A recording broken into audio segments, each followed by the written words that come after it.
দর্শক, KTV news 24 এ আপনাদেরকে স্বাগত।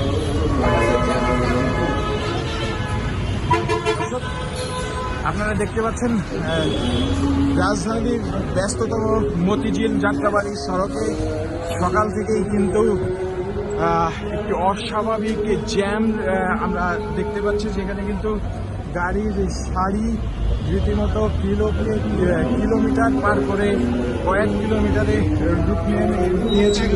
দর্শক, আপনারা দেখছেন ব্যস্ততম সড়কে সিএনজি চলাচল নিষিদ্ধ করা হলেও কিন্তু এই জ্যাম কমানো সম্ভব হচ্ছে না। দর্শককে এই অঞ্চলের মতিঝিলের ইসে কিন্তু সিএনজি চালিত নিষিদ্ধ বলে আমরা কিন্তু জানি, কিন্তু তারপরও কেন এত জ্যাম সেটি আপনাদেরকে আমরা দেখানোর চেষ্টা করবো।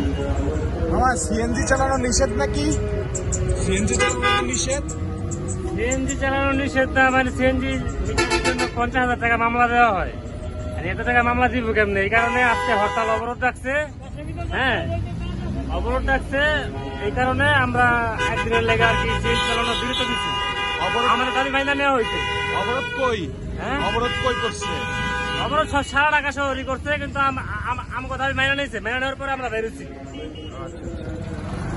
দর্শক, সিএনজিতে অনিয়মতান্ত্রিক মামলা প্রদানের ফলে কিন্তু সিএনজি যে চালক যারা আছেন তারা কিন্তু আজকে একটি হরতাল অবরোধ ডেকেছিলেন, এবং হরতাল অবরোধের পরেই কিন্তু রাস্তার এরকম বিকলাঙ্গ অবস্থা আমরা দেখতে পাই। দর্শক, প্রায় কয়েক কিলোমিটার যাবৎ জ্যাম কিন্তু আমরা পরিলক্ষিত করতে পারছি রাজধানীর এই মতিঝিল যাত্রাবাড়ি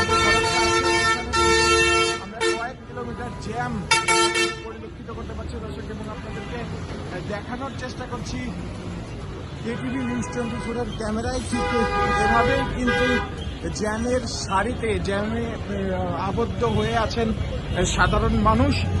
তারা কিন্তু আমরা তাদের সাথে একটু কথা বলার চেষ্টা করব। কেমন জ্যাম রাস্তাঘাটে? প্রচুর জ্যাম ভাই, সিএনজি আন্দোলন করতে এটার জন্য অনেক জ্যাম। দর্শককে সিএনজি চালকদের হরতাল অবরোধের ফলেই কিন্তু এমনকি জ্যাম দেখা গেছে বলে জানিয়েছেন যারা কেমন জ্যাম রাস্তাঘাটে? অনেক জ্যাম, অনেক জ্যাম। দর্শক, আজ কিন্তু সিএনজি চালকদের একটা হরতাল অবরোধের ডাক দিয়েছিলেন, সেই তার ফলেই কিন্তু এই জ্যামটি আমরা দেখতে পাচ্ছি।